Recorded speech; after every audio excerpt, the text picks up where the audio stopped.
Welcome back. In today's video, we would like to write a Python program to create a class representing a circle. And we would like to include methods to calculate its area and perimeter. So here is my class called circle. We see that we are having two methods, or let's say functions here, and we are having a constructor here. Okay, so this is my constructor. How do I know that it's my constructor? Because we are having underscore underscore init underscore underscore. So double underscore init and then the double underscore again. So this is how I understand that I'm having a constructor. And now that I have a class that has actually a constructor, we can understand that whenever I create an object from this class, the constructor is automatically activated. And when it is automatically activated, we know that when we create an object of this class and we are having a constructor, and if there is an argument for the constructor, we need to have that argument when creating the object. I will explain this in a few minutes. Apart from the constructor in the circle class, we are having two functions. One is called area, the other one is called perimeter. So the area function is going to calculate the area of a circle for us. So we are going to have pi multiplied by radius to the power of 2. So star star means to the power. So radius to the power of 2. And this pi is using this number, so 3.14. We can either call the math library to access the pi number, or we can simply write down 3.14 instead of this. Okay, so in order to use the pi number from the math library, just remember that you need to include the math in the header of the program. So this area function is going to calculate the area of a circle, pi multiplied by radius to the power of 2. So all we can say radius to the power of 2 multiplied by pi. Then we are having a function called perimeter. So this function is going to calculate the perimeter of the circle for us. And the formula is this: 2 multiplied by pi multiplied by radius. This is the standard formula for calculating the perimeter. So now in this code exercise, when we run the code, it asks me to enter the radius of a circle. When I enter 5, it is going to make the calculation for the area and also make the calculation for the perimeter. But how can it work like that? First of all, we are showing this message: enter the radius of the circle.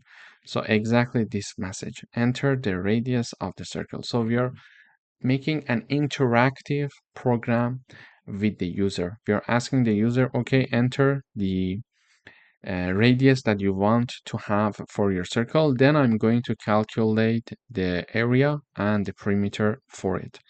And we are using the input function to show this message. And whenever we are showing this message, whatever the user is going to enter, we are going to store it by default in Python as a string. Okay, so when we are using the input function to get anything from the user, by default, it's a string. And now, because we would like to work with the calculation of the area and perimeter, we need an actual number, for example, a float number. So this is why we are having the float keyword here. So whatever that is whatever that we are getting from the user, we are using the input function to store it. It's a string. We are using the float function to convert it to a float, and then we are assigning it to radius. This is my variable. Now that my variable is having the radius that I would like to enter, for example, I entered number 5, so radius equals 5. Now I would like to create an object of the circle class to access the area function and the perimeter function. How can I do that? So first of all, in order to create an object, we need to choose a name for it. So I choose the name to be C. That's it, capital C. This is the name of my object. It can be anything. It can be my object. It can be hello world. It can be whatever that we want. It's not important. The name is your choice. So I'm choosing it to be C. C equals, then circle the name of the class, and we are having one parameter here. Why do we have this parameter? Because we're having a constructor, and apart from self, my constructor is requiring a parameter. Okay, and we mentioned that when we are creating an object of this class, because we are having a constructor is going to be called automatically. Therefore, when we are initializing the object, we need to have the radius here. So I'm creating an object from the circle class that is called C, and as the argument, I'm having the radius that we stored the input by the user. So when I create the object, the constructor is automatically called, and this radius is passed as argument. And this radius that we passed as argument is assigned to the attribute of this class. Okay, so this is a self.radius. So we are storing the parameter here using the constructor. We are initializing the radius. Okay, so this is how I created the object, and automatically the constructor is called.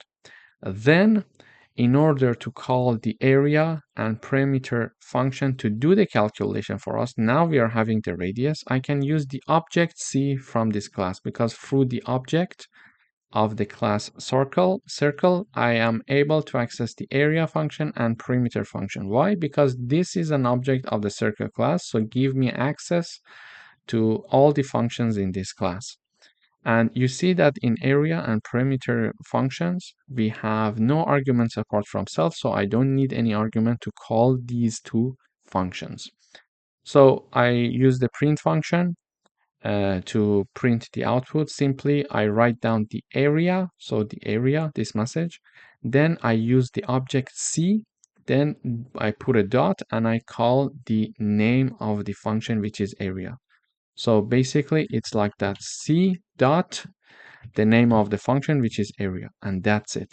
The rest, when I have the colon dot to F, means that I want to have only 2 decimals. Okay, this is what it means. I would like to have only 2 decimals, an output of 2 decimals. So I'm going to call the area function with using the object C, and I want to have only 2 decimals in the print here in the output. Okay, when I'm printing the stuff in the output in the terminal, I would like to have it only to be with 2 decimals, and as you see, it's with 2 decimals. If I make it with 3 decimals, it can go up to 3 decimals if there is any decimal there for the third part. So now the area function is called. This area function is going to calculate this formula for me, radius I have, because I got it from the user, and I store it in radius, and I created the object. So the parameter is stored in the attribute of the class circle. So self.radius is holding my radius. So now I call the area function. The pi number is imported from the math library. We are multiplying it by the radius, which is the attribute that we just initialized using the constructor, to the power of 2, and the output of this is multiplied by pi number, and this function basically is going to return the area of the circle for us, and only up to 2 decimals of this area is being printed in the output, because we are having colon point or colon dot 2f. Okay, then I'm having the print function again here, and I write down perimeter. Then I use the object called C that we created, an object of the circle class. So I use that object to call the perimeter function this time. So C.perimeter, the name of the function, an empty parenthesis.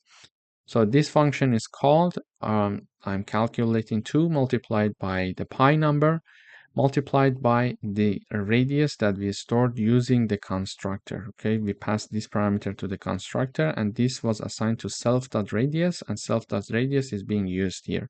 And we are going to have the colon dot 2f, so it means that we are going to have up to 2 decimals being printed in the output. Okay, so this is the output that we see here. So area is calculated and perimeter is calculated here again. So when I run the code, again, it asks me to enter the radius. I write down 5. It does the calculation for me for the area and perimeter. So I run the code. This time I say the radius is 13. Now here is the area. Here is the perimeter. I write down, for example, 2.5 as the radius. Accordingly, it is going to calculate the area and the perimeter for us. So this is how we can write a Python program to create a class representing a circle and include functions to calculate the area and perimeter of a circle. Thank you for watching. Welcome back. In today's video, we are going to write a Python program to create a class called person and includes attributes like name and country. So we are having a class called person and it has a constructor here. This constructor is basically going to it's going to be called automatically when we are creating an object of the person class. So this is my constructor. Apart from self, it needs two arguments, name and country. Whenever we are creating an object, we need to know that we are going to have two arguments to be passed to be initialized using our constructor to our public attributes of the class name and country. So let me illustrate it with an example. It says name and input. So we are going to ask the user enter your name. Using the input function, we are going to store it in the name variable. Name is a string holding the name of the, for example, user. Then we are asking the user to enter your country. Whatever the user is going to enter, it is going to be stored in the country. Then I am creating an object called person from the person class. I can rename it to put it P, for example, here. It would be easier to understand. Oops, sorry. So now I'm creating an object called P from the person class. And here I am passing two arguments that in which we stored the name and country that we got from the user. When this object is created, the constructor is automatically called and it is going to initialize the name to my self.name attribute and the country to the self.country attribute. Okay? So whenever this object is created, the constructor is going to initialize these two attributes. And we can also have a message being shown here. For example, we can have print the constructor is called. Okay, so we know that the constructor is called.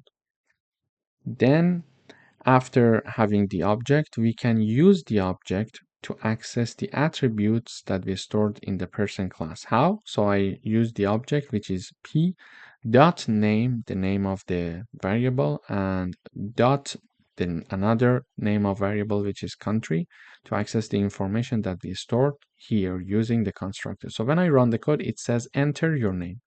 For example, I write down Reza. It says enter your country. I would say in Canada. Then it says the constructor is called. So this is the automatic message because we are building the object. We are creating the object. The constructor is called and Reza is assigned to the self.name, which is our attribute. Then Canada is also assigned to the self.country, which is another attribute of this class. These are the public attributes. Then we are using the same object to access the name and country attributes. Okay, so name and country attributes. So you see that Reza from Canada is being printed using this print function. We are printing Reza from Canada, but using that object, we accessed the attributes of that class called person. So in this coding exercise, we learned that we can create an object of a class that has a constructor with two arguments. And whenever the object is created, these two arguments must be passed. Okay, must be passed. And these two arguments are used to initialize our attributes. And then using the same object, we can access the name and the country. For example, here I'm going to create another object that is called P2.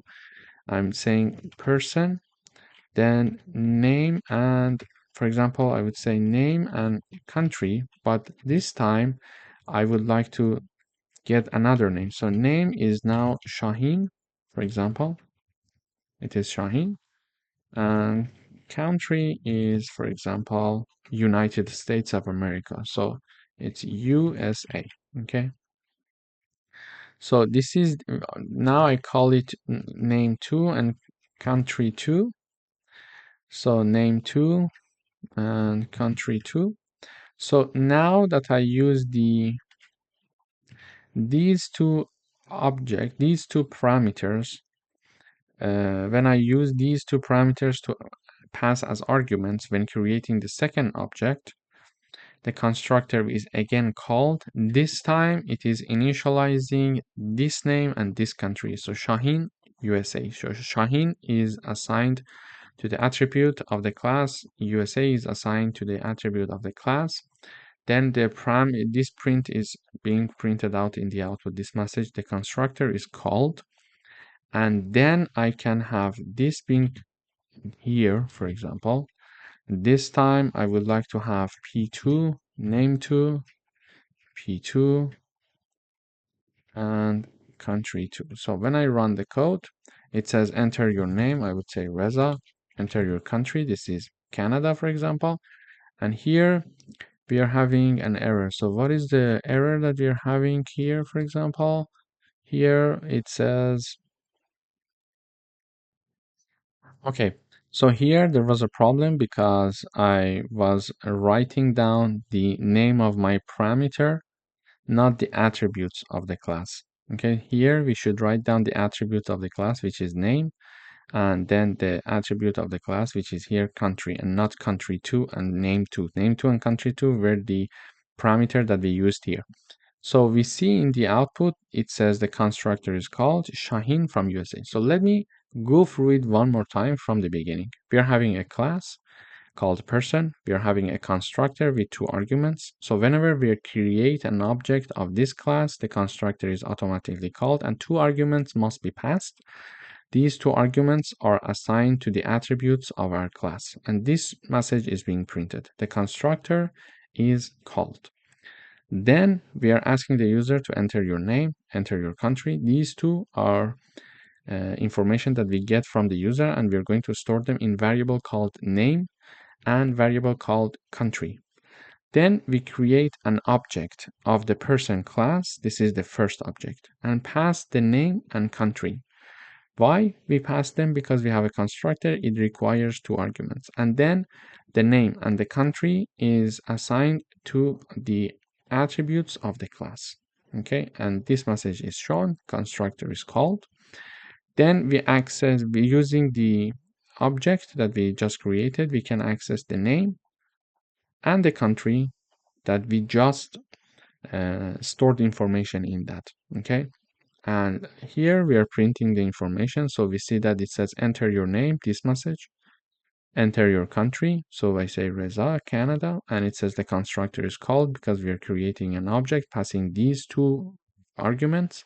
The constructor is called, this is the message, and the variables are initialized. Then after that, it says Reza from Canada. So this part is being shown here. So we use the object name, which is P, and then the name of the attributes of the class, which is name and country. Okay. Then I'm having two more variables, name2 and country2. So in name2 is Shaheen, the country2 is USA. Then I create another object which is called P2 from the person class, and I pass two arguments this time with the second object, name2 and country2. These two are passed to the constructor, so name2 is assigned to the attribute and country2 is assigned to this attribute as well. Okay, so this is how. So in order to access the name Shaheen and the country USA, because we pass them using the second object, we need to use the same object, then dot the name of the attribute, which is name, and the name of the other attribute, which is country. And using the print function, we're printing it out. So we see that it says Shaheen from USA. So we use the first object to store the information about Reza and Canada. We use the second object to store information about Shaheen and USA. Okay.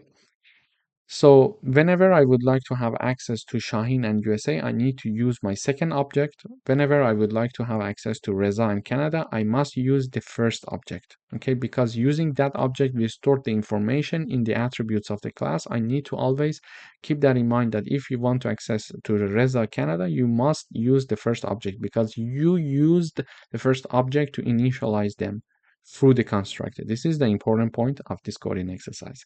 Thank you for watching. Welcome back. In today's video, we would like to write a Python program to create a calculator class. And we would like to include some methods, or let's say functions, for basic arithmetic operations. So here is my class called calculator. And here we see that I have 4 methods, or let's say 4 functions. The first function is called add. And apart from self, it has 2 arguments. And basically this add function, whenever it is called, we need to have 2 arguments when we call the add function. And this function is going to return a plus b. Then we are having the second function called subtract. And we are having, again, 2 arguments when we are calling this function. Basically, this function is going to do a minus b, the calculation, and return its result for us. Then we are having the multiply function. It is going to return the a multiplied by b, and we are having the divide function, which is going to return a divided by b. And if by chance, b equals 0, which is the second number, so a is divided by b. If b equals 0, we need to return this error because division by 0 it's not possible, and return this error. So if b equals 0, this error, a message is shown. If b is not equal to 0, we're going to have a multiplied by b. Okay, this is the overall idea of my calculator class. So 4 functions: add, subtract, multiply, and divide.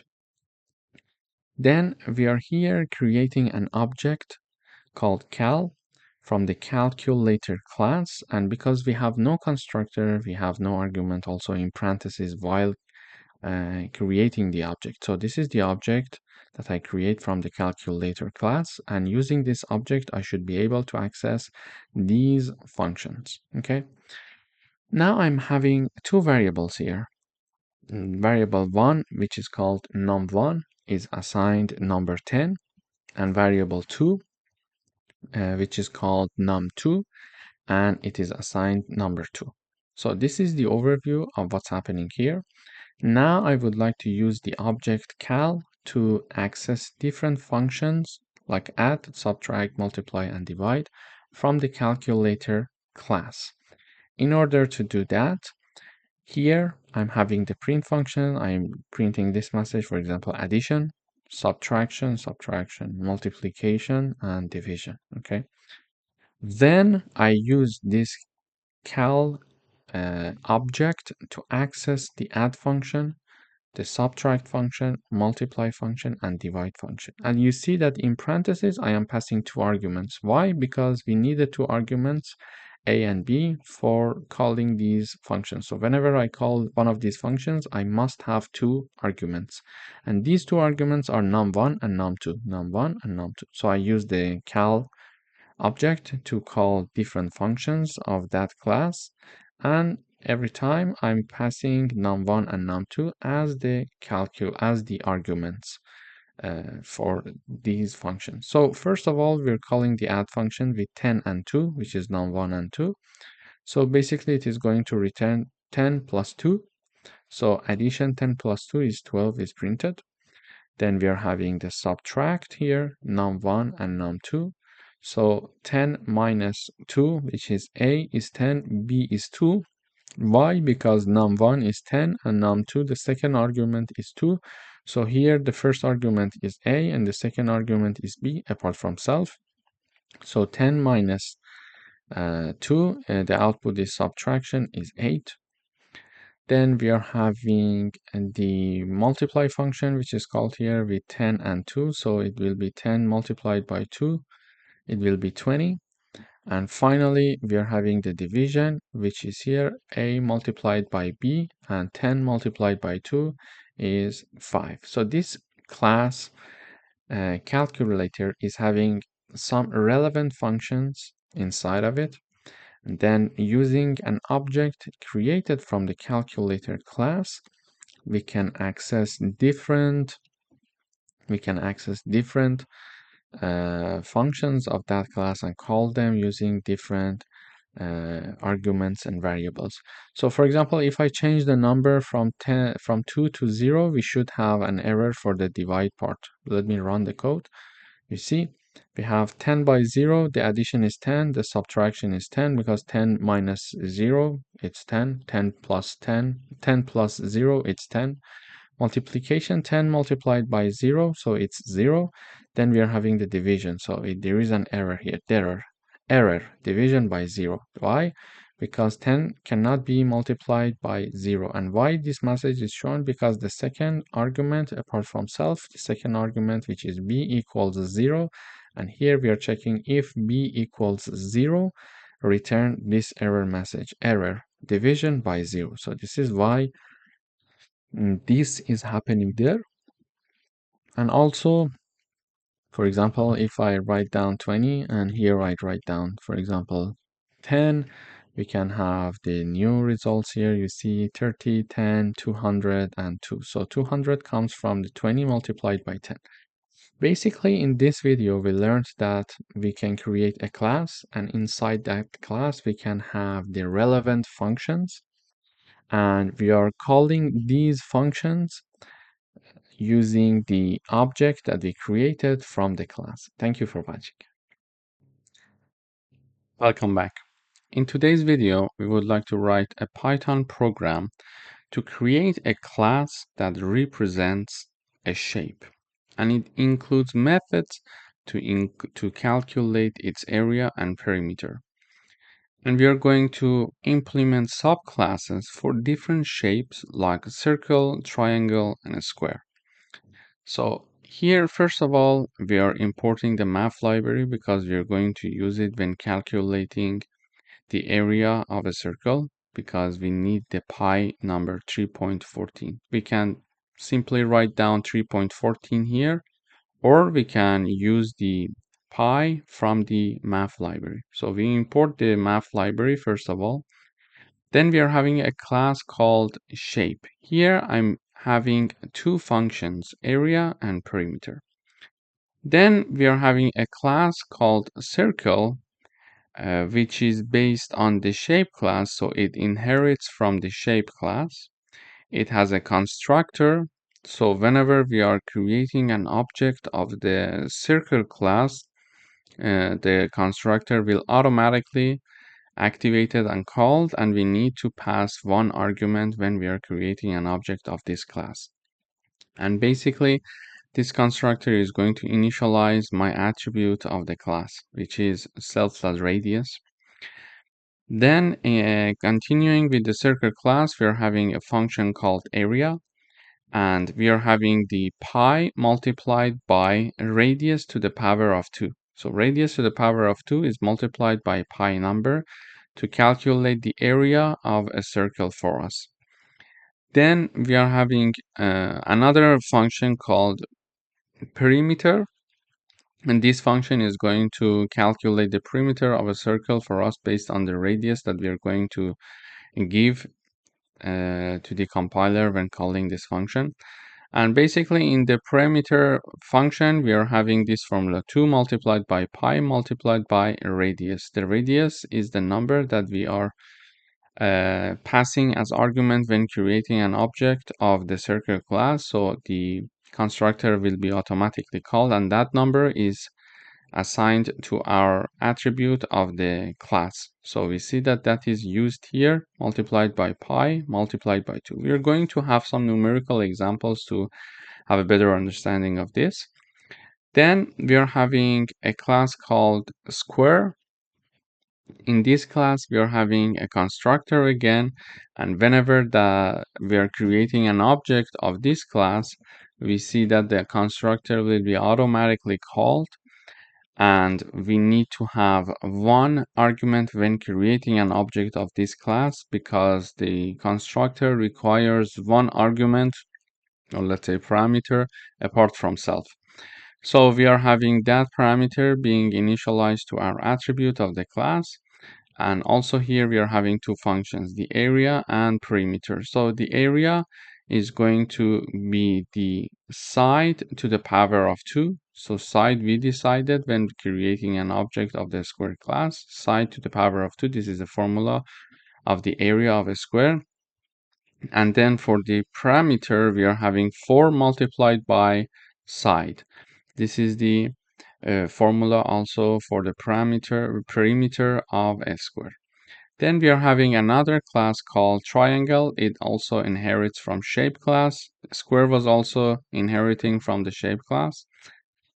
In this triangle, you see here, we are having a constructor, and this constructor requires 4 arguments, A, B, C, and height. So A, B, C are the sides, and height is the height of the triangle, and here these are being initialized to our attributes of the class. So A is initialized to the first attribute, B the same thing, C is the same thing, and height also the same thing. Then we are having the area of the triangle class. So in the area function, we are having this formula. So the height multiplied by B multiplied by 0.5. B is the side of the triangle that lays down on the horizontal line. Then we are having the perimeter, which is the calculation of this A plus B plus C. So we are having a class called triangle, a class called square, and a class called circle, and all of them inherit from the shape class. Now that we discussed the class, let us go and see how we can have numerical examples here. First of all, we would like to create our object from the circle class. In order to create an object, we write down the name of the object and it equals the name of the class, and in parentheses we put the arguments that we need for the object creation. So here I'm creating an object called circle from the circle class, and I'm passing the argument 5. Why I'm having an argument? Because in the circle class we are having a constructor and it requires one argument to be the radius of the circle. And whenever I create that object, the constructor is automatically called, and that number 5, for example, that we put there for the creation of the object is assigned to the attribute of the class. Okay, so now we created object circle from the circle class, and the radius is 5. Okay, now I can use this object circle to call the functions in the circle.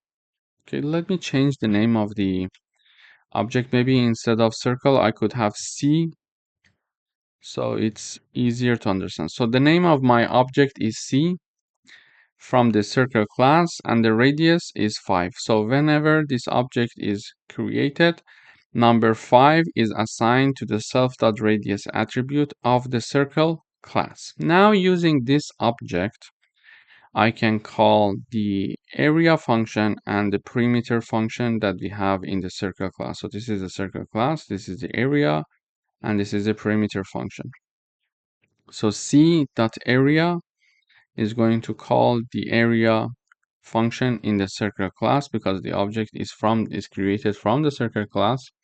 When the area is called, we are using the pi number from the math library multiplied by the radius to the power of 2. What is this radius? This radius is exactly that number 5 that is assigned to the self.radius using the constructor while creating the object.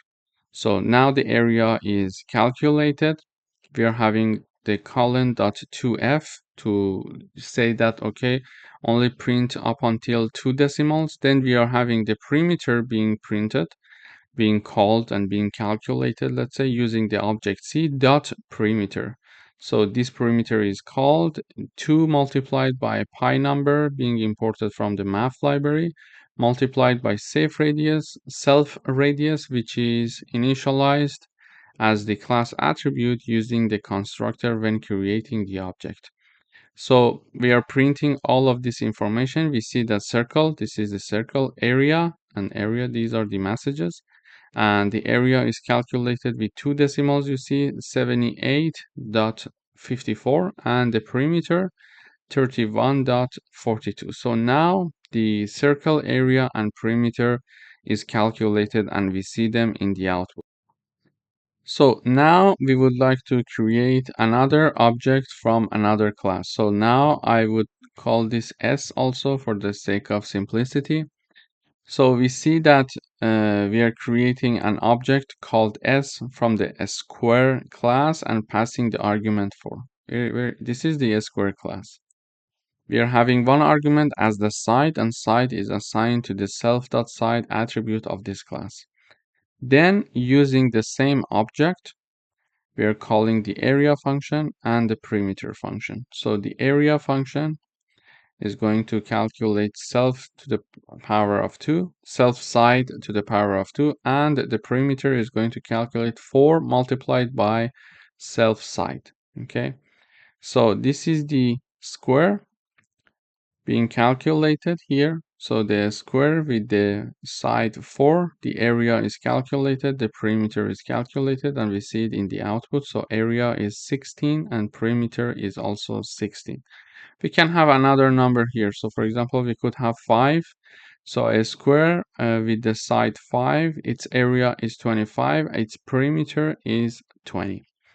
Then we are creating an object from the triangle class. So I'm changing the name of the object as well. So the object name is T from the triangle class, and we are having 4 arguments.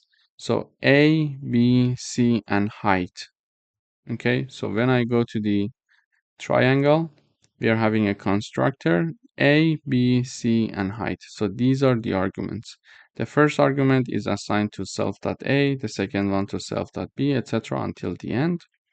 So we would like to create an object with these arguments with one side 3, one side 4, one side 5, and the height is 4 as well. Now, using this object, we can access the functions that are in the triangle class, in fact. In the triangle class, we are having the area and the perimeter functions. So the area function is called, we are having this calculation 0.5 multiplied by b, which is 4, multiplied by height, which is 4 again. So we see that the area is 8. Then we are having the perimeter here, which is in the output 12, and it is calculated as to be the a plus b plus c. We see that 3 plus 4 plus 5, it's 12, and it is being calculated and printed in the output. So in this video, we learned, first of all, having multiple classes inheriting from one base class, and then we learned and reviewed how to create an object from a class and access its functions. And we also reviewed that if we want to only have 2 decimals, we can have colon.2f. In the output, we want to have 2 decimals, so we are having 2f. If we want 3 decimals, we can have 3f, for example. And also we learned that whenever the object of a function and the object of a class is created, if that class is having a constructor, the constructor is going to be called automatically and initialize our class attributes. Thank you for watching. Welcome back.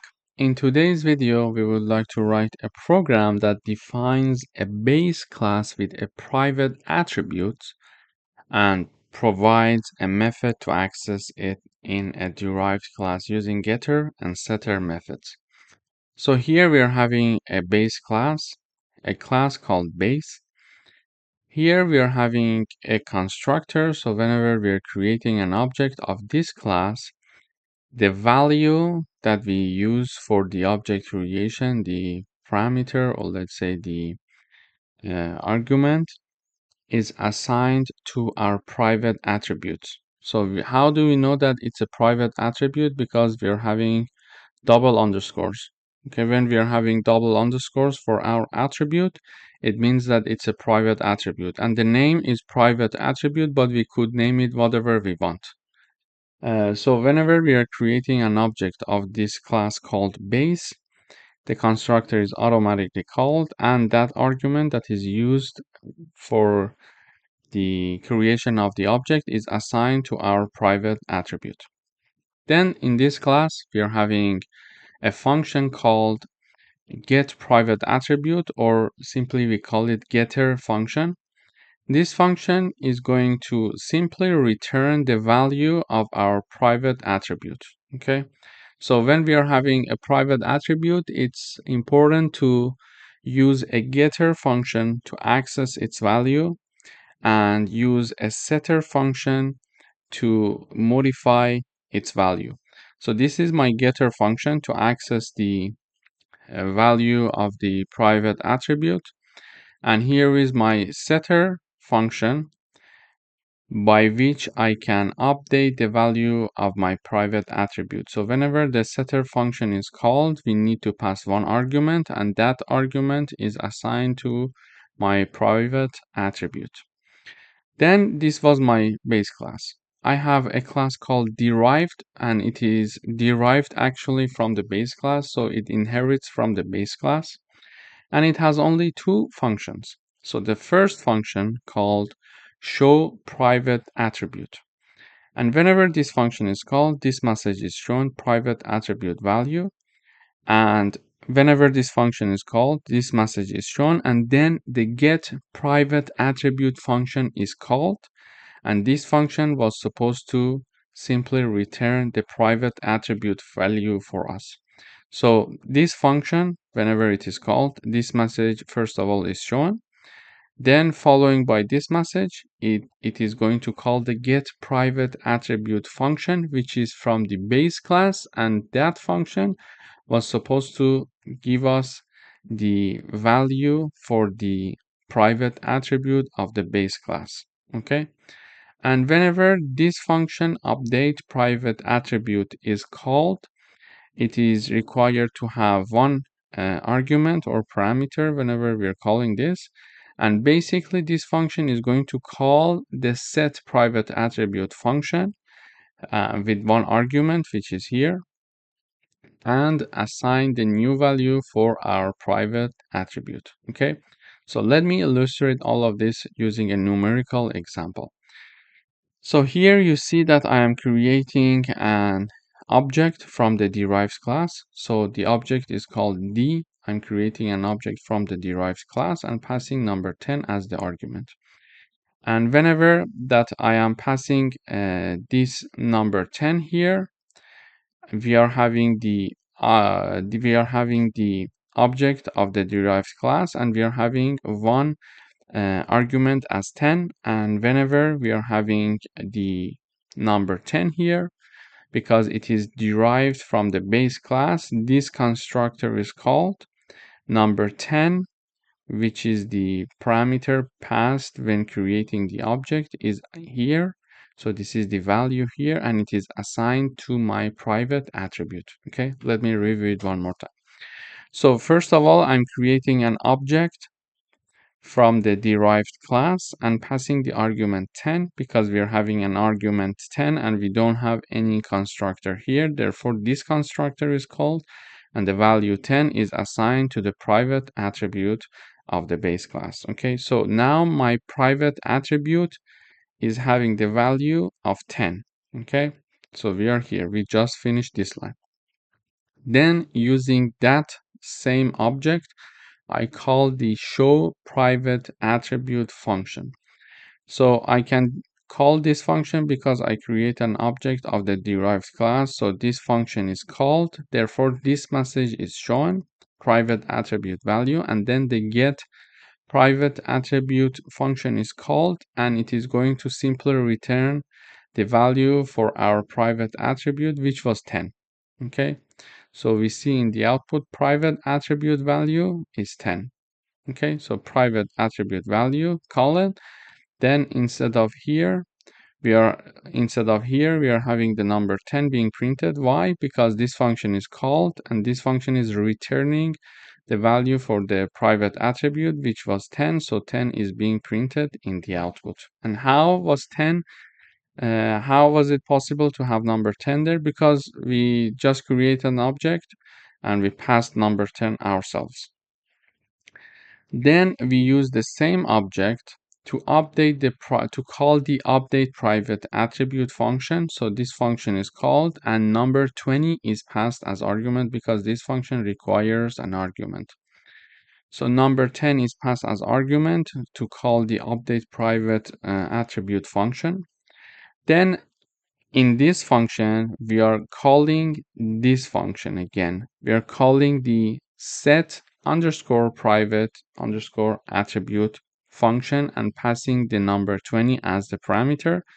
And whenever this function with the number is called, that number, which is 20 in our case, is assigned to our private attribute. So the private attribute is now being updated. Okay, we just updated the private attribute. Again, I call the show private attribute function to see if the modification is done or not. So we call the private attribute, we call the show private attribute function. This message is printed, private attribute value. Then this function is called and simply it is going to return the value for the private attribute, which is 20 now. You see it in the output because we just updated it. So in this video, we reviewed how we can define a base class and a derived class. And also we learned how we can access the functions of a base class through the functions of the derived class. And also we learned how is it beneficial to modify or access a private attribute using functions in the derived class. Thank you for watching. Welcome back. In today's video, we would like to write a program that demonstrates multiple inheritance by creating a class that inherits from two different base classes and calling methods from both parents. So here is my first class called parent1, and it has one function called showMessage1.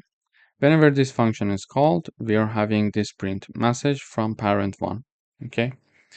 And then we are having the class called parent2, and whenever this parent2 is called, we are having a class called parent2, and this parent2 class has one function only, showMessage2.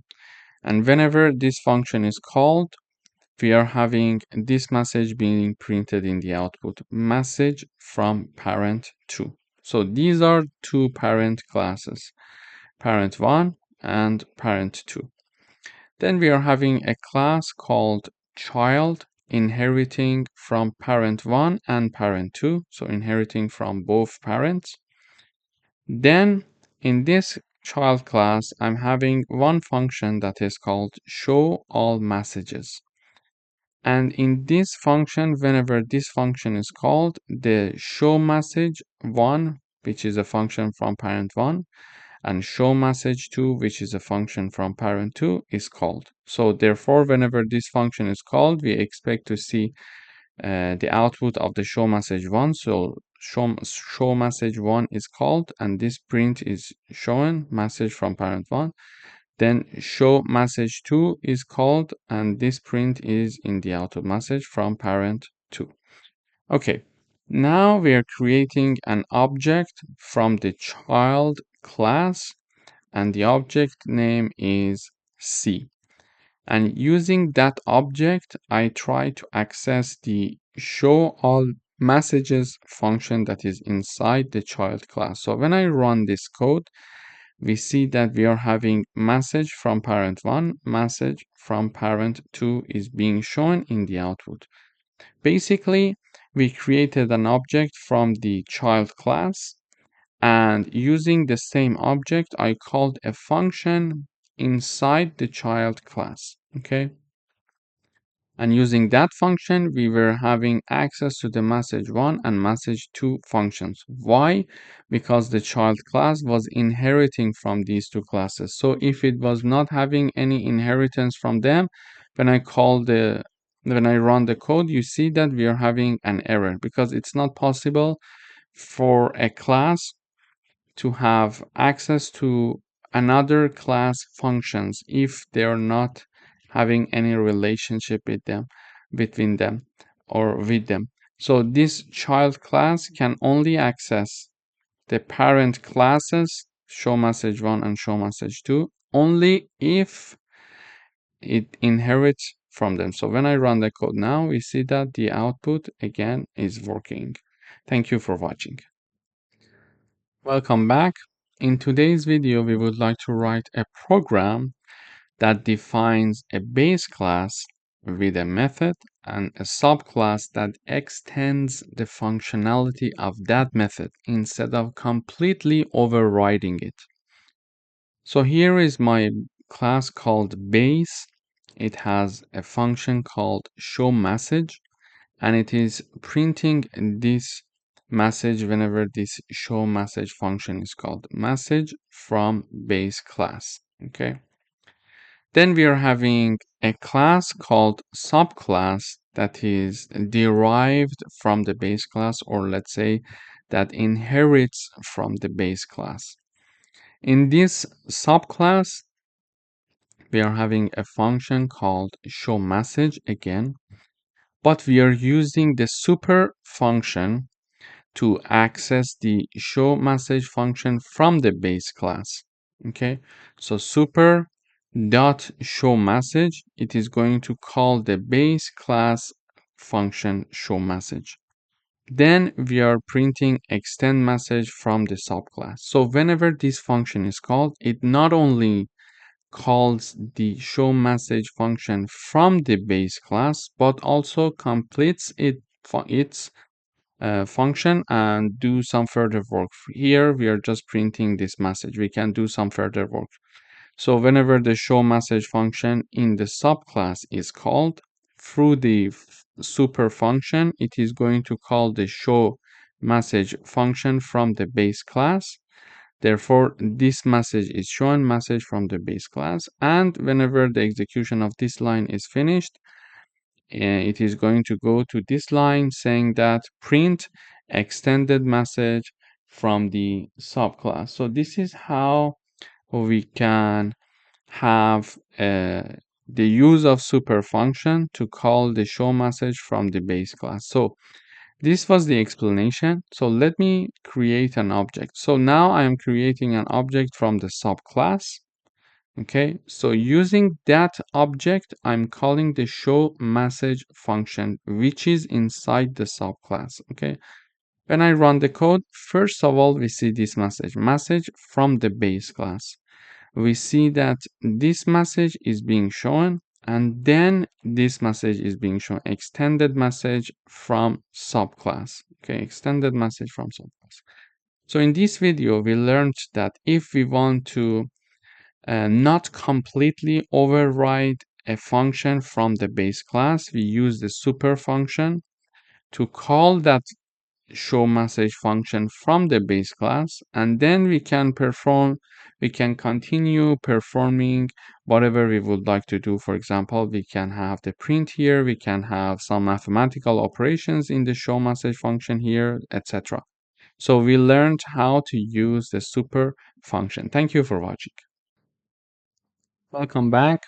In today's video, we would like to write a program that uses operator overloading to redefine addition, subtraction, and multiplication operators for custom class, demonstrating polymorphism in action.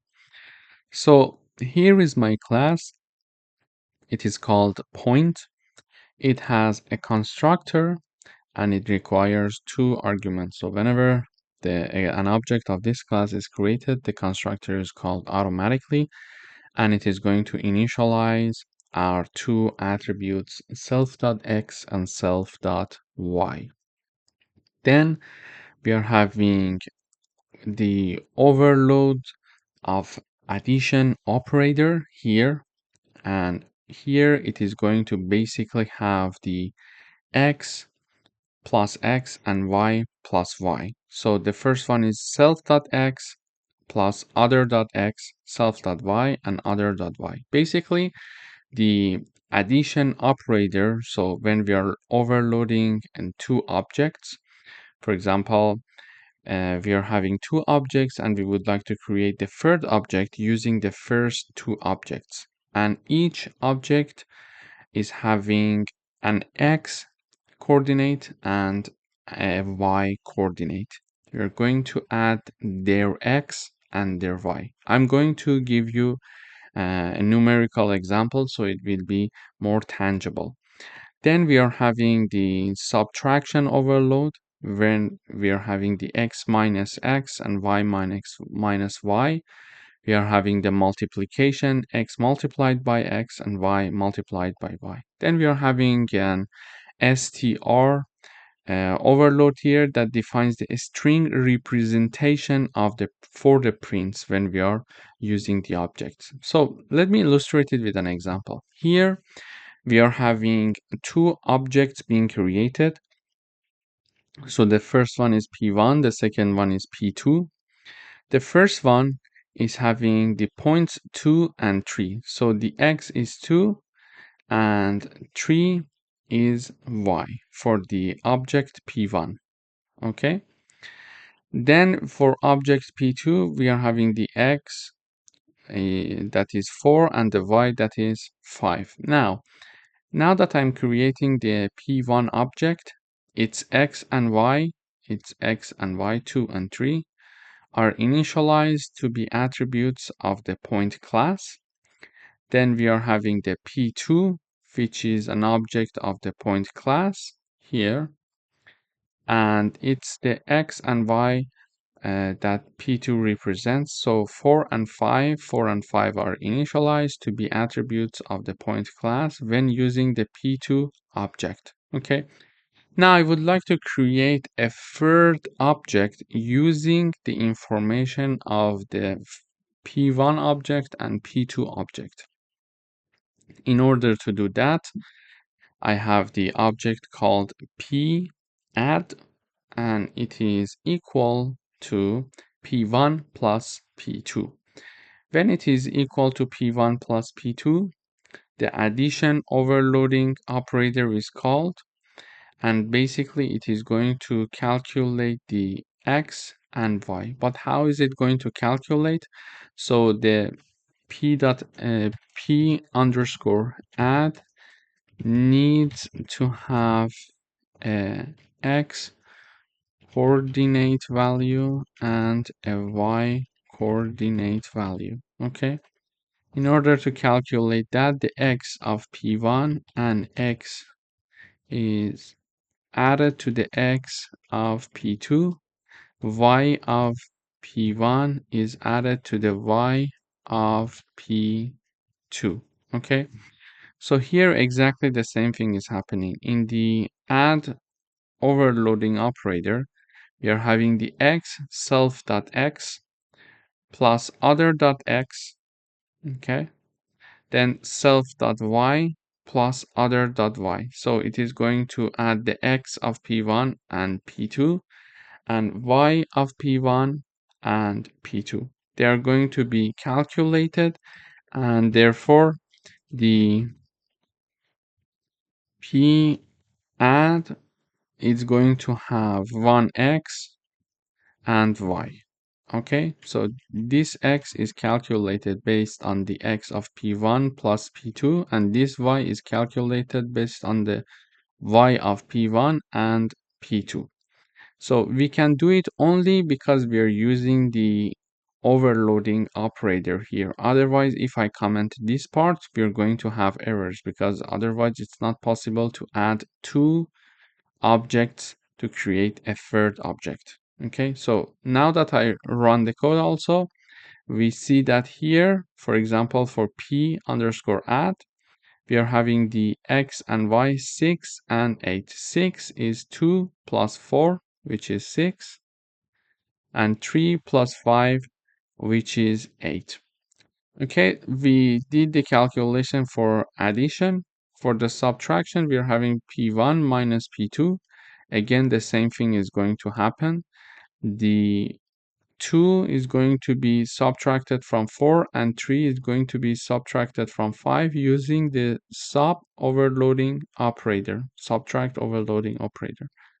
Then we are printing this fourth object, which is p underscore sub, and we see that -2 and -2 is being shown there. Why? Because 2 minus 4, it is going to be -2, so the x is -2.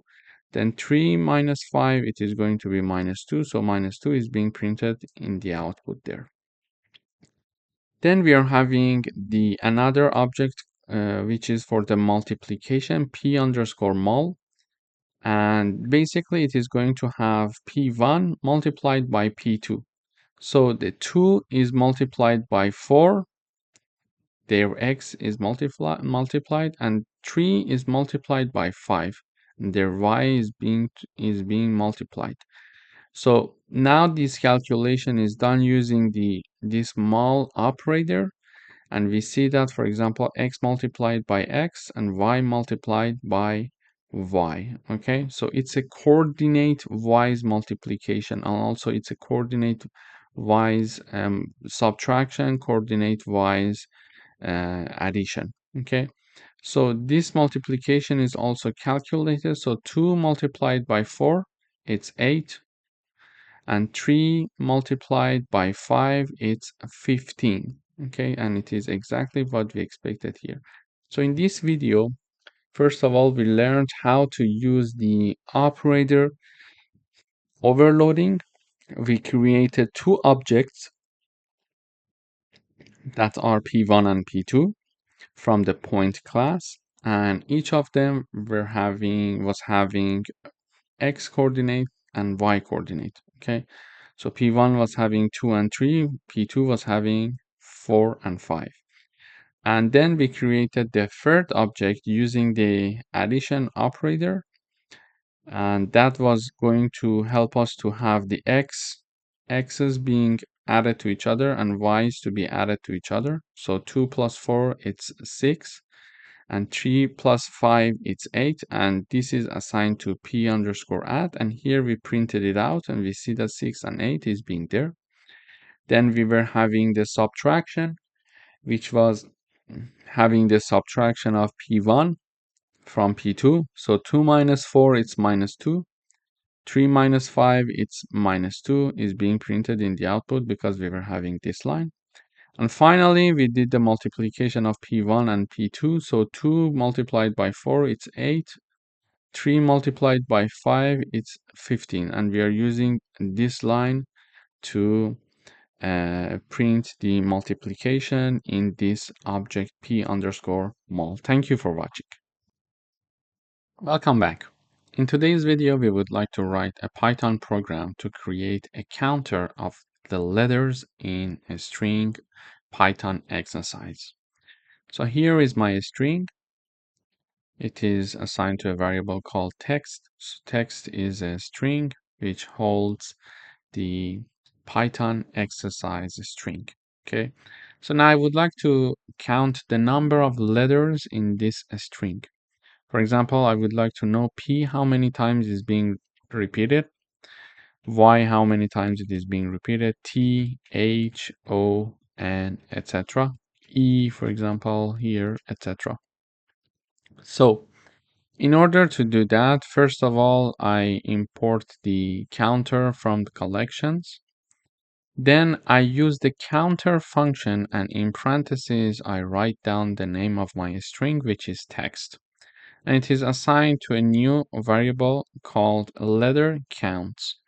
And in order to display the result, I use the print function and put the letter counts in parentheses. When I run the code, we see this is the output. So it says E, small e, let's say lowercase e, has been repeated 2 times. P has been repeated 1 time, for example, Y 1 time, T 1 time, etc. But we see that the E, the capital E, is also there, and it is repeated one time only. So it distinguishes between the lowercase and uppercase letters. Now I have another one, for example, here, and this, for example, we can say this is Reza Shaheen from the Python coding class. Okay, so this is my second variable, and this is the phrase, or let's say the string that I save in text2. Now letter count2 equals counter text2, and here I print the letters underscore counts2. Okay, so letter count2. So when I run the code, we see this. This is the repetition that is used in this phrase, or let's say the string. First of all, we see 8 spaces. So you see, this is the spaces 8 times. We're having 8 spaces. Then we are having H being repeated 5 times in this string. Then we are having I being repeated 4 times, S being repeated 4 times, T being repeated 3 times. So in this video, we learned that we can count the number of letters in any given string. If we want to do that, we can use the counter function, and in parentheses we write down the name of the string variable and assign it to another variable, and then print that another variable, so it will give us a number of letters that are occurring in that string. For example, here I was having the first string variable called text, and this was having Python exercise. I use the counter function, and in parentheses I put the text to count the number of letters, the number of occurrences of each letter, and assign it to letter underscore counts. And then here is when I print letter underscore counts in the output. We have E, P, Y, etc. until the end. Thank you for watching.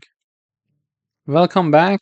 In today's video, we would like to write a Python program that creates a counter from a list of elements. So here is my list called elements, and there are these elements inside of this list. For example, we are having apple being repeated 3 times, we are having banana being repeated 4 times, we are having orange being repeated 2 times, and we are having the grape being repeated only 1 time. So this is the list that I have. Now I would like to count the number of occurrences of each unique element. So I use the counter function, and in parentheses I'm having the elements. Okay, so we are going to count the elements of my list called elements and assign it to elements count. Finally, I'm going to print the elements count. Now when I print the output, we see that for banana we are having number 4, which makes sense because we were having banana being repeated 4 times. Then for apple we are having number 3, so apple we see that 1, 2, and 3. Orange we see it's being repeated 2 times, and grape we see that it's there only 1 time. So this is how we can use the counter function to count the number of occurrences of unique elements. So for example, we could have another list, for example, elements 2, and there we could have, for example, pizza. So here is pizza, here is pasta, here is pizza again. I'm sorry, pizza again. We are having, I don't know, we can have burger, we can have pasta again, we can have again pizza, we can have, for example, another food that we can name here. I don't know, we could have, for example, cola, let's say cola, and we could have burger, let's say burger. And another food that we could have here, for example, again pasta, and then we could have, for example, chicken, chicken here. Okay, so this is my new list. There are some elements there. So you see that we are having pizza being repeated 3 times. We are having pasta being repeated 3 times. We are having burger 2 times, one cola, and one chicken. Okay, so it's a drink. Then here we are having the element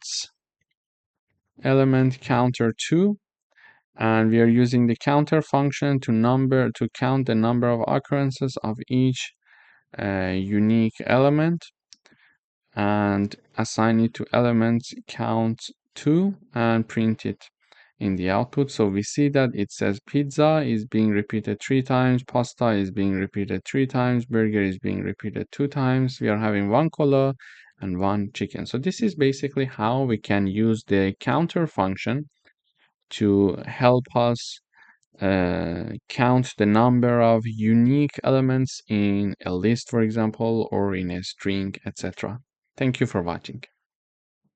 Welcome back. In today's video, we would like to write a program that creates a food name tuple. Why do we use name tuples? So they provide immutable and lightweight structures like tuples, but with named field. So it's better for readability of the code. And also it improves the readability but allowing access via names like food.name instead of indices like food, and we are having the index 0. So it's more readable and understandable to anyone that food.name means what. For example, we're talking about the name of the food, but instead food with the index 0, we need to think, okay, what was the name that we put, what was the name of the food that we put for the first index, for example. So it's more readable, okay, this way. So now here, in order to use the name tuple, we need to import it from the collection module. And here we are defining a name tuple for food. So each name tuple is going to have a name and a price, and the name of the name tuple is food that we are having it here in my code in this line.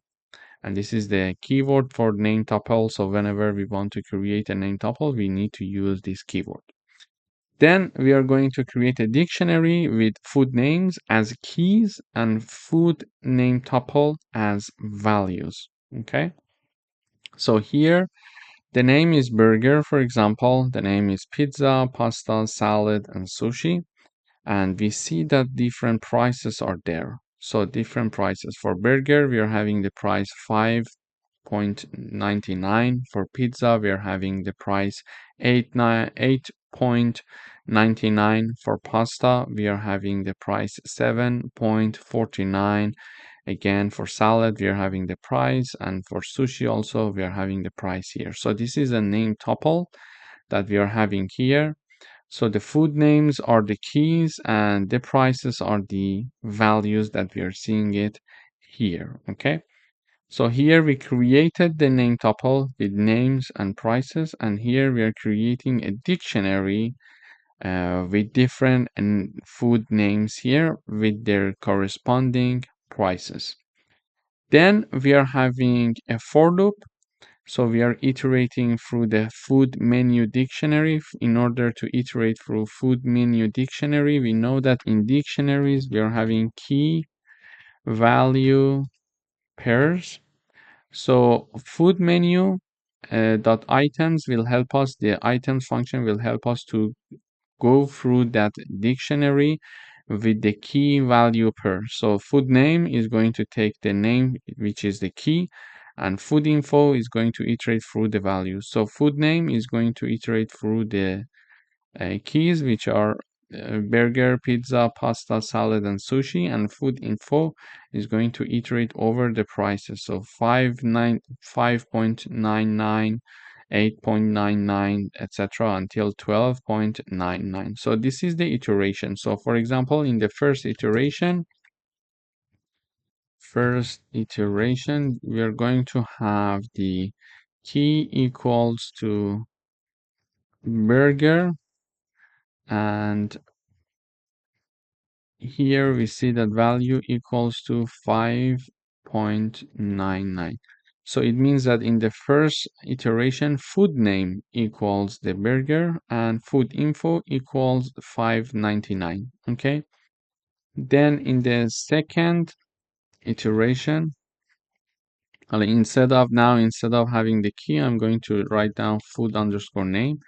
This one equals pizza. Okay.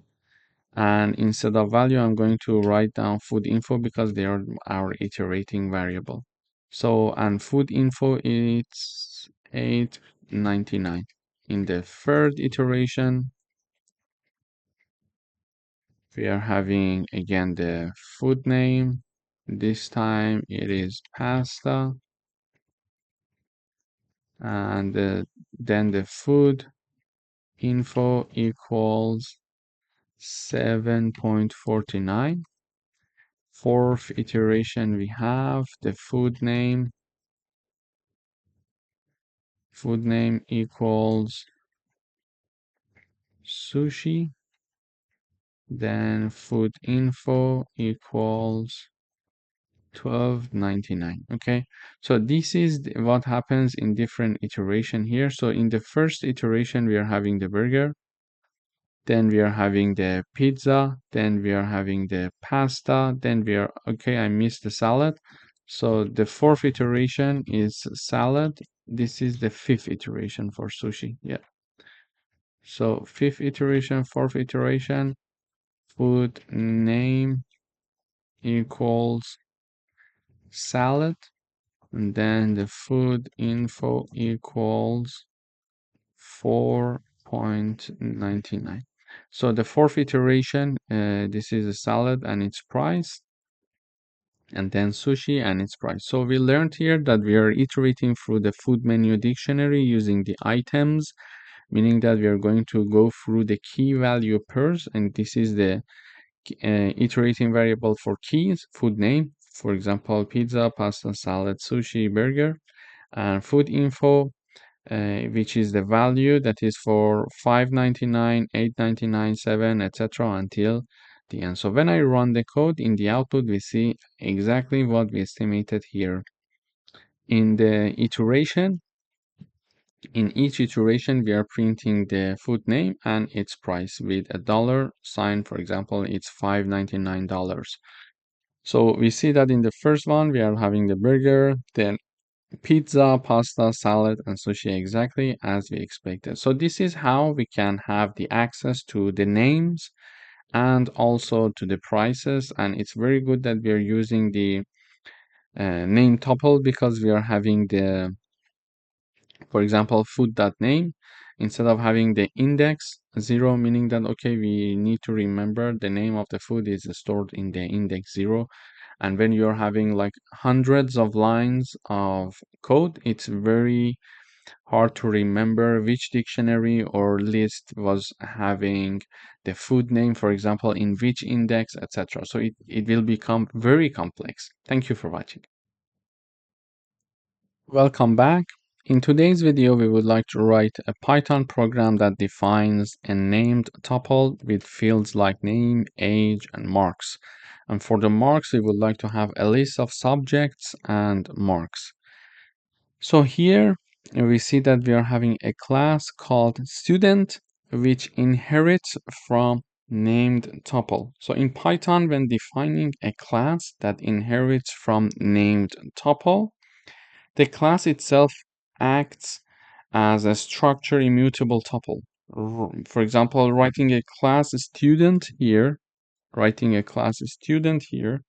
with the inheriting from the named tuple means student inherits from named tuple, automatically gaining tuple-like behavior without needing an explicit constructor method. So we don't need to have a constructor here when we are having the inheritance from the named tuple because it is going to automatically gain the tuple-like behavior.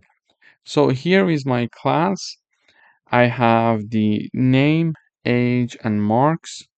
And the name is a string. The age is going to be an integer. And we are having, for the marks, we are having the list as we were asked to. So a list of subjects and marks. So we are having the list. And here is the subject and marks, so a string, and also the marks as an integer. So a string is for the subject. So it is going to be a list of tuples containing subjects and marks. Okay, a list of tuples that contains subjects and marks here. Okay. So now I would like to create an object of the student class, and here is called student1. So student1 is the name of my object, which is created from the student class. And because the student class inherits from a name tuple, we need to have these information in parentheses. So the name, age, and marks. So name is there, Alice, it's a string. Then age is there, we're having 20 as the integer, and then the marks is there. And we said for the marks, we're having a list of tuples. So a list of tuples, for example, math 90, this is one tuple. This is the second tuple, science 85, English 88. Okay, and all of them are in a list here. Okay, a list of tuples. So we created the student1 object with all these information, and we see that here, if we want to print the details, we can see the student1 dot name to access the name, which is Alice. Then we can have student1 dot age to access the age, and student1 dot marks to access the marks. So in the output, because we are using the print function here, we can see the student details, this message. Then the name is Alice, age is 20, and marks, you see that math 90, science 85, and English 88. And we can have another, for example, object from the student class, student. We can have the name, for example, to be equal to Bob. The name equals Bob, age is 22, marks, math is 85, science is 92, and English is 89. Now if I want to print the information for the Bob, we can simply print here the student details, and then we are having the age student2 dot name. This time we are using the second object because we want to access the Bob's information. Then we are having the student2 dot age student2 dot mark. So when I run the code, we see that the student details again, Bob age is 22, and the marks are math 85. Then we are having the science 92. Then we are having English, which is 89 here. So in this coding exercise, we learned how to have a class that inherits from named tuple library. And there we are having this information like the name, age, and marks. And marks is a list of tuples. We see that it's a list of tuples. So one tuple, the second tuple, the third tuple, etc. until the end. And then we created different objects for different students to store different information of each student individually. So we see that then we using the first object, we can access the name, age, and mark. We see them in the output. Using the second object, we can access the name, age, and the mark as well. So in this video, it was a good example to review name tuple and student and a class called student, and use a class in Python to inherit from the named tuple. Thank you for watching. Welcome back. In today's video, we would like to write a Python program that creates an ordered dictionary and adds some items. We would like to, in the end, print the ordered dictionary content. In order to use the ordered dictionary, first of all, we need to import this library from the collection module. Then here is how we can create an ordered dictionary. So now I am creating an ordered dictionary called ordered dictionary. And in order to create it, we need to assign it to ordered dictionary function with empty parentheses. So on the right hand side, I'm having ordered dictionary, function, and on the left hand side we are having the name of our ordered dictionary. So the name of our dictionary could be anything. It could be, for example, my dictionary. For example, we could have it like this, and now I need to replace it everywhere else here. Okay, so now the name of my ordered dictionary is my dictionary, and in order to create that, I'm using the ordered dictionary function. Now I would like to add some items to my ordered dictionary, and we know that because the dictionaries are key value pairs.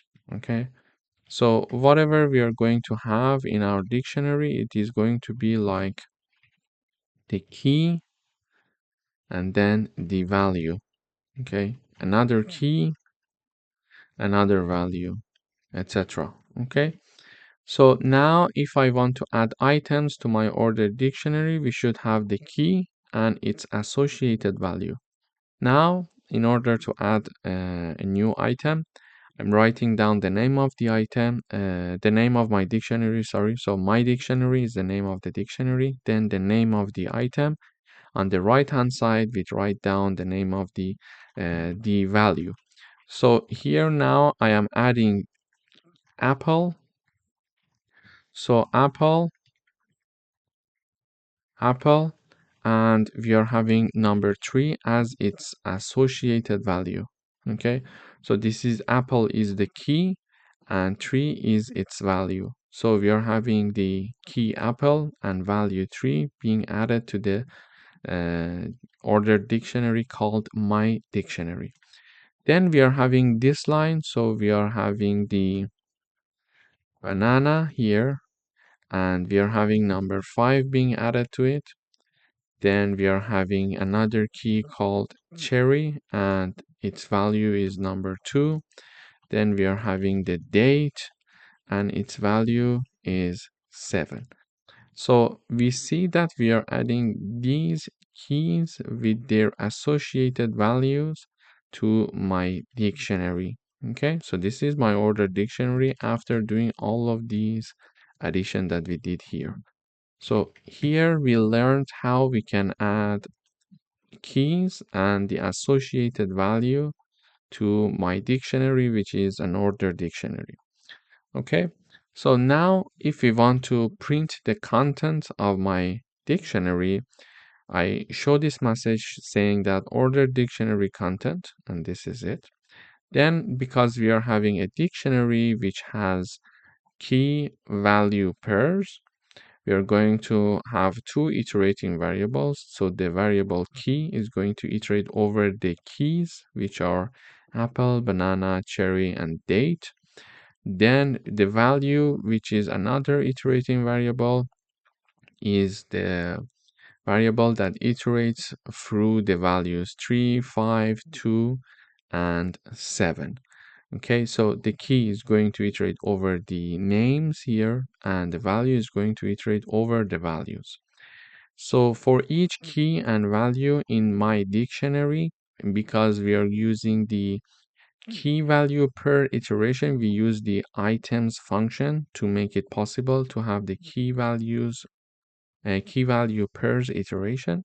So for each key and value in my dictionary, we use the item function to iterate over them, and then we are having simply the key in each iteration and its associated value. So in the first iteration, for example, we are having the key to be apple and its value is 3. Why? Because we added the first apple and then its value is 3.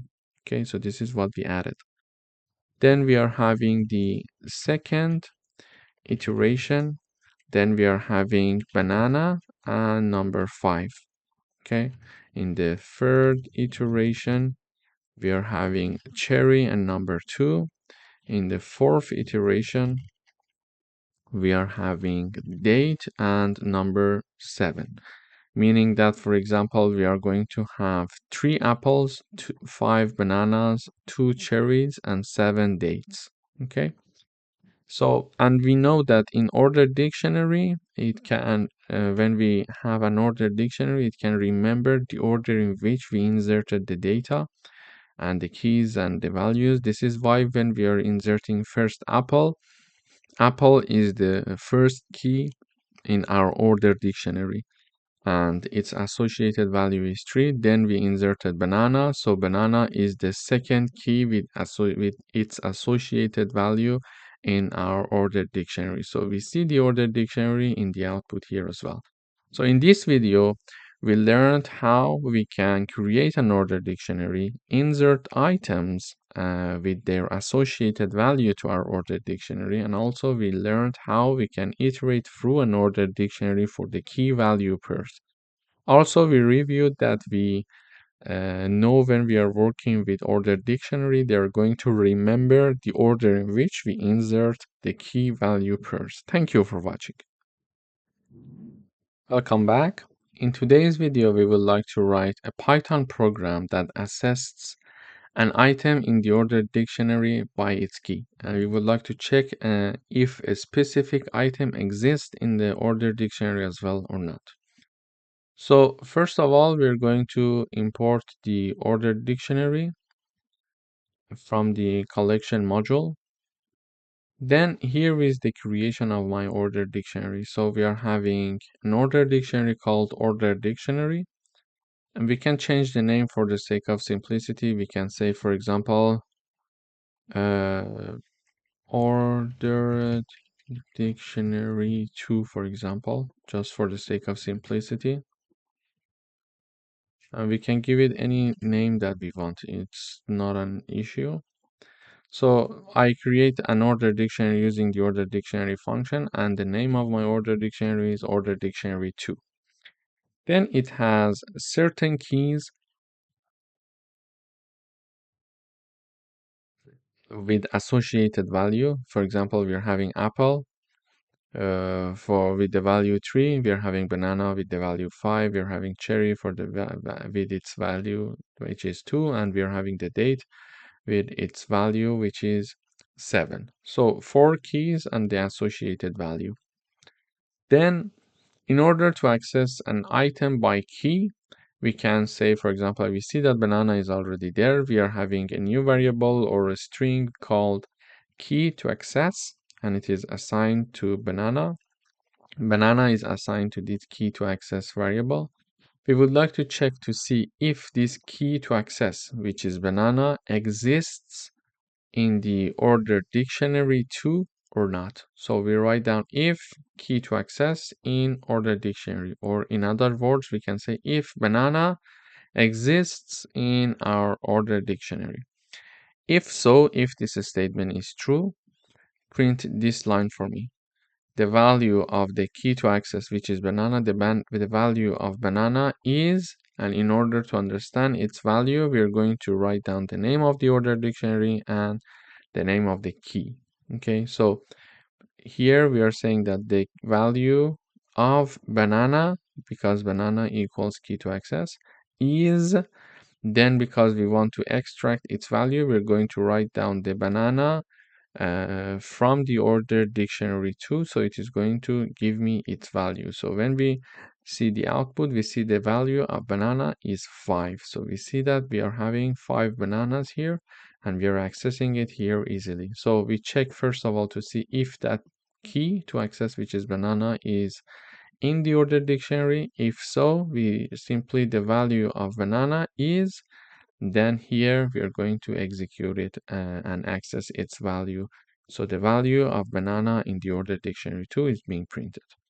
And if the key is not in the dictionary, we are going to say this message. We are going to print this message simply saying that that key to access is not found in the order dictionary. For example, if we are talking about, for example, pineapple, and we don't have the pineapple here, you see, and key to access equals pineapple now, and then we are checking to see if pineapple is in the order dictionary. Is this sentence true? No, it's not true.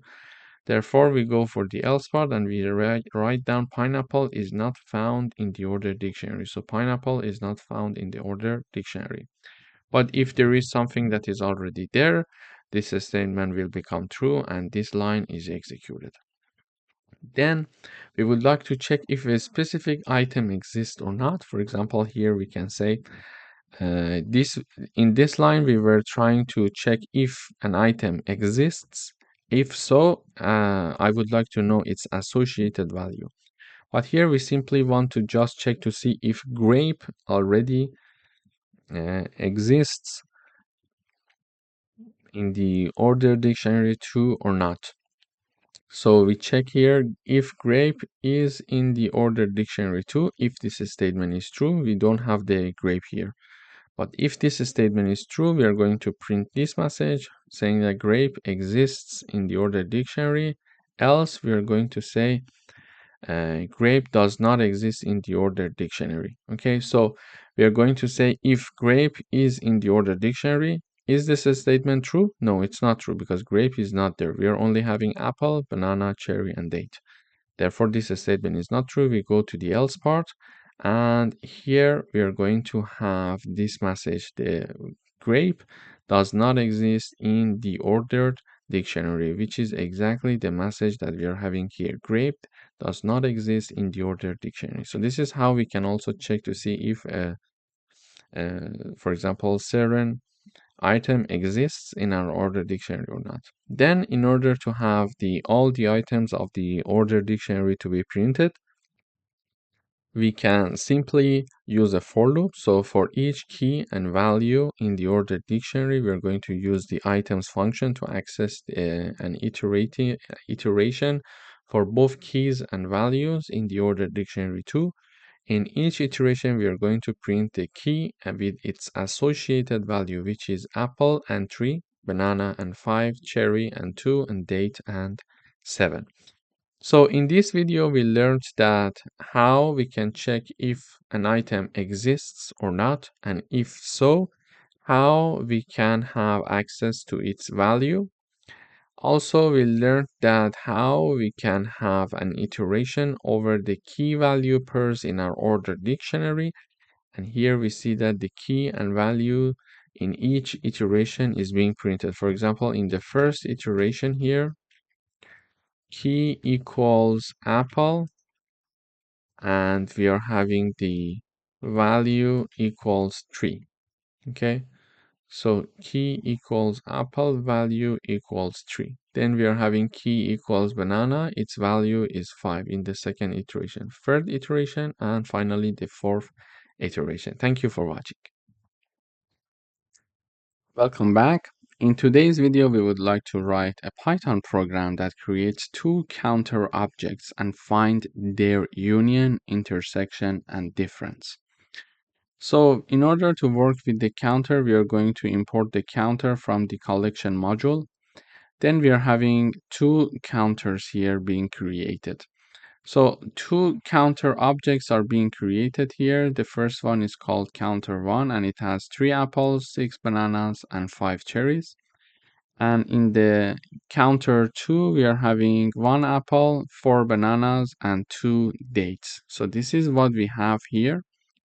Then this is what we were required to do. So create two counter objects. Then we would like to find their union. So this is the first thing that we are asked to do. In order to find their union, we need to write down the name of the first counter, which is counter1, then pipe operator, then counter2. So this is going to calculate the union, and they're assigned to union counter. Okay. So this way, for the union, we are going to have the maximum count of each element. Let me go to the results. So first of all, we are printing counter1 and counter2. So this line is counter1, this line is counter2. So we see here 3 apples, 6 bananas, 5 cherries, 6 bananas, 5 cherry, and 3 apples. And we see that 1 apple, 4 bananas, and 2 dates, 4 bananas, 2 dates, and 1 apple. So counter1 and counter2, they are being printed here. Okay. Then we are having the union counter being printed here that we created here using the pipe operator. So it is going to return the maximum count of each element. The union counter, we see that here we are having the maximum count of each element. So Banana, we are having its value 6 because we are having two bananas, one 6, one 4. So the maximum is the 6.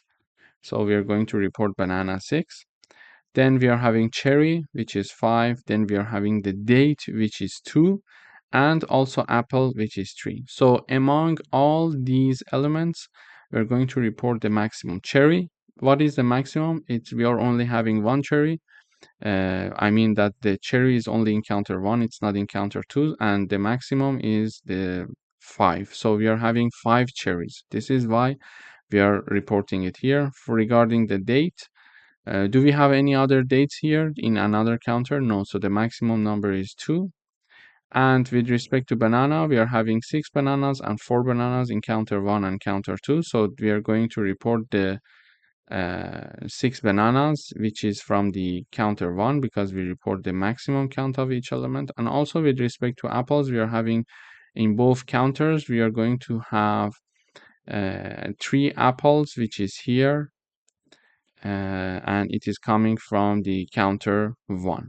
So this is how we are calculating the union. So basically for union, we are going to use the maximum count of each element. So this is union. Now we would like to discuss the intersection. Now that we would like to discuss intersection, we can have counter 1 and operator and then counter 2. Okay, so counter 1 and operator counter 2 in order to calculate the intersection, and it is assigned to intersection counter. Basically, it is going to calculate the minimum count of each element. So intersection is being printed here. We see that here when we are having the intersection counter, the minimum count of each element is shown. So banana, we are having 6 and 4. So what is the minimum? It's 4 bananas. So 4 bananas is there. We are having apples that is shared between both counters. So we are having 3 apples and 1 apple. So we are going to have 1 apple only. One thing that we need to be careful about with the intersection is that we are going to discuss the elements that are shared between both counters. And now this is why we don't have cherry and date in the output, because they are not shared in both counters. Only banana and apple are shared, and we are going to report the minimum element. So banana 6 and 4, we are going to report 4. Apple 1 and 3, we are going to report 1, because in intersection we are working with the minimum count and we see it here. Okay. And finally, they were asking us to have difference as well. So we are going to have the difference. So it means that elements that are in counter 1 but not in counter 2. So we are having the difference counter 1 minus counter 2. So counter 1, we are having 3 apples. Here we are having 1 apple. So 3 minus 1, it will be apple that it will result in having 2 apples. We are having 6 bananas and 4 bananas. 6 minus 4, we are going to have 2 bananas. And finally, we are having cherry that is in the first counter and not in the second counter. So we are going to have cherry in the output as well. So in this video, we learned how to create 2 counter objects that we are having it here. And we reviewed about finding their union, intersection, and difference. We learned that if we are working with unions, we need to use the pipe operator. If we are working with intersection, we are going to use the AND operator. And if we are working with the difference, we are going to have the subtraction sign or operator. And something to mention here is that the elements that are in counter 1 but not in counter 2 is going to be calculated like this. Thank you for watching. Welcome back. In today's video, we would like to write a Python program that creates a counter of the vowels in the word Python exercises. So here is my phrase, here is my string. It is called phrase, and we are having this string Python exercises. This Python exercises is assigned to the phrase string, Then we are calling the count vowels function and passing that phrase as the argument. So when the compiler sees this code, it is going to call the count vowel function and start executing it. So first of all, we are having the vowels here. We are defining our vowels both in uppercase and lowercase. Then we are having our counter being initialized to be 0 because we are going to count how many vowels are there in this phrase. So the counter is initialized to be 0. So in the beginning, we assume that there is no vowels inside this string, but we are going to check and update the vowels using for loops. So now our phrase that is holding our string, okay, Python exercise is a string assigned to the variable called phrase. That phrase is passed as argument to the count vowels, and here we call it word. We can call it whatever. So we are iterating that word for each character that is inside that word, meaning that there are different characters. So in the first iteration, we are having, for example, in the first iteration, we are having P. In the second iteration, we are having Y. In the third iteration, we are having a T. In the fourth iteration, we are having H, for example, etc. until the end. So in each iteration, we are going to move character by character from our string P, T, H, O, N, E, X, E, R, C, I, S, E, and S. So these are the characters we are going to loop through, character by character that is inside this word string. Okay, so and we are going to check in each iteration if character is in vowel or not. So in the first iteration, we are having the P, and we check to see if P exists in vowels or not. P, is it there? No, it's not there. Because it's not there, nothing is going to happen. Therefore, this counter is not going to be increased. So we go for the next iteration. Then we are having the Y in the second iteration. So here in iteration, we are checking to see if, for example, Y is in the vowels or not. So in the second iteration for the for loop, we are having character, which is Y, and we check to see if Y is inside the vowels. Is it there? No, it's not there. We go up. Then we are having the third iteration, which is T here, okay? So T we check to see if T exists here. No, it's not. We go up again, we go for the next iteration. Then we are having the H. We check to see if H is there. No, it's not there. Then the next character in the fifth iteration is O. So we check to see if O is there. Yes, O is there actually. In the fifth iteration, we are having the O. And here we check to see if O is in the vowels. Okay, is it there? Yes, it's there. So we are having the lowercase o here and we are having the lowercase o here. So it's there. So this statement is true and we are going to increase the counter. So now the count equals 1 after this update. So we go up again, we go for the next iteration. We are having N. N, is it there? Is it in this vowel? No, it's not there. So we are going to repeat, etc. until the end. And in each iteration, we check to see if any of the characters here is already inside this vowel strings or not. So for example, here we are having the E. We check to see if E is in vowels. Yes, it's in vowels. So we are going to increment the count. And whatever the output of this function is, we are going to have the count. So as the output of this function, after doing all the iteration, we are updating in each iteration the count, and we are going to return the count here in the count vowels function. Okay, the count vowels function, we are going to have the return of the count. So it is going to count how many vowels do we have in our string. And this was the place where we called the count vowels function, and the output of this function, which is the counter, is going to be assigned to vowel count. And finally we are printing the vowel count, and we are saying that the number of vowels in our phrase here, the Python exercise, is 5. We could have, for example, the shorter uh, string. For example, we are having Reza here. So when I run the code, we see that the number of vowels in Reza is 2, because we are having one E and one A. So in this iteration, we are looping through all the characters in this string, which is REZA. So R is not there, E is in the vowels. So E in the next iteration, we see it's in the vowels. So we increase the counter to 1. Then Z, is it in the vowels? No. So we are going for the next iteration. Then in the next iteration, we are having A.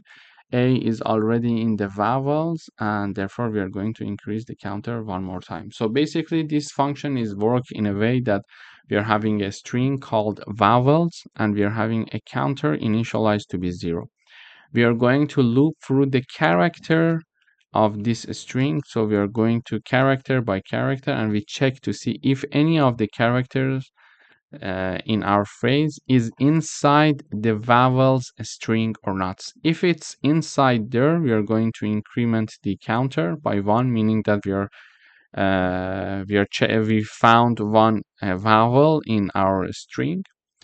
Otherwise, we are going to go for the next loop, etc., until the end. And finally, in the end, we are going to have the count variable, which has a number representing the number of vowels that we have in our code. Thank you for watching. Welcome back. In today's video, we are going to have an inheritance with a school system with teachers and student. Here is my base class called person. In this class, we're having a constructor, and in this constructor, there are 2 arguments, name and age.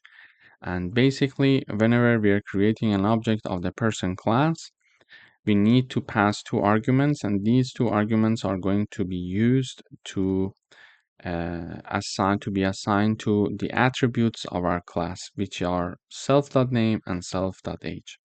Also in the person class, we are having a function called display info. And whenever this function is called, basically it is going to show the name attribute and the age attribute. Then we are having a derived class, or a child class, let's say, called student from person. So it inherits from the person class, or it's derived from the person class. So person class is a base class for the student. Here we are having a constructor, and for this constructor we are having 3 arguments, name, age, and student ID. So whenever we are creating an object of the student class, the constructor is going to be called automatically, and 3 arguments are needed to create an object from the student class. We're going to have some exercises with respect to this, but first of all, I'm explaining what's happening in my code. So we need 3 arguments, name and age and student ID. So we are going to have the student ID being assigned to the attribute self.student ID. However, with respect to the name and age, we are going to use the super function to call the constructor of the base class. Okay, when using the super function, we are able to call a function from a base class, from our base class. So I use the super function to be able to call a function from the base class, and that function is my constructor. So I'm calling the constructor of the base class using the super function and passing 2 arguments, name and age. So the name and age that were passed as arguments when creating an object of the student class, they are going to be used to call the constructor of the base class with these 2 variables, arguments, and these 2 are going to be assigned to the attributes of the function. So whenever I'm creating an object of the student class, the constructor is automatically called. We need 3 arguments. The first 2 arguments are used to call the constructor of the base class using the super method. And there we explained that the name and age are going to be used to uh, be assigned to the attributes of the function. And the third argument here is going to be assigned to the argument of the person class, which is student ID, self.student ID. Also, we are having a function here called display info. And whenever this function from the student class is called, it is going to say student name and then show the name, the age, and the ID.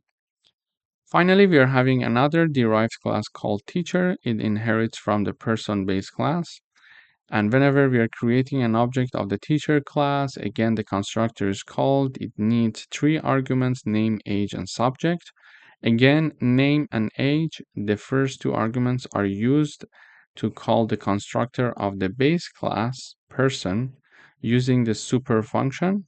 Without super function, it's not possible. So we use super function to be accessible. So we can access and call this constructor of the base class. And then the third argument, which is subject, is assigned to our attribute here. Finally, we are having a function here called display info. And whenever this function from the teacher class is called, it is going to show this message: teacher name, age, and subject. Okay, so this was an overview of what's happening inside my three classes. One of them is the base class. The other two are the derived class, or let's say the child class. Then we would like to create our objects. So first of all, I'm creating an object called student from the student class. So student is the name of my object on the left-hand side, and this one is the name of the class. And as we discussed, we are having three arguments: name, age, and student ID. Why three arguments? Because we mentioned that here, because we are having a constructor in the student class. Apart from self, we are having three arguments. Sorry, three arguments we are having here. And therefore, these three arguments are required when creating an object of the student class. So Alice 20 and a student ID is passed. Alice and 20, name and age, are used to be called the constructor of the base class using the super method.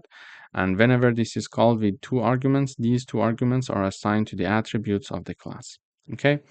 And the third argument, which is the student ID,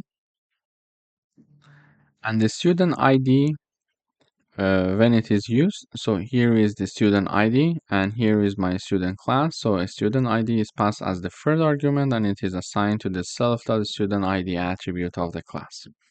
So now I created an object. The constructor automatically was called from the student class, and all the initialization have been done. Now I want to create an object from the teacher class. So the name of my object, which is written on the left-hand side, is teacher. And from the teacher class, and we are having three arguments here as well: name, age, and subject. So Mr. Smith and 40, the name and age, are used to call the constructor of the person class, the base class, using the super method. So Mr. Smith and age are initialized to our attributes, are assigned to our attributes. And the subject, which is mathematics, is assigned to the self.subject attribute of the teacher class here. Okay, so now we created two objects of two different classes, one from the student and one from teacher. Now we would like to access this information and see the information in the output. This is why we are having the display info functions in our classes. So I use the first object, which is a student dot display info, to access the display info function from the student class. Then we are having the teacher object, which is my second object, to call the display info function from the teacher class. So basically, and we are calling them inside a print function. Therefore, we are going to see them in the output. So we see that here we are having the student name Alice 20, and this is the ID. And we are having the teacher name Mr. Smith, the age is 40, and the subject is mathematics. So in this video, we first of all reviewed the concept of classes, derived classes, or let's say the child classes or inheritance, we can say that. And then we also reviewed how We can benefit from inheritance and use the super method to access a function that is inside the base class. And also we reviewed how we can create an object of our classes and use them to have access to the functions inside the classes. Thank you for watching.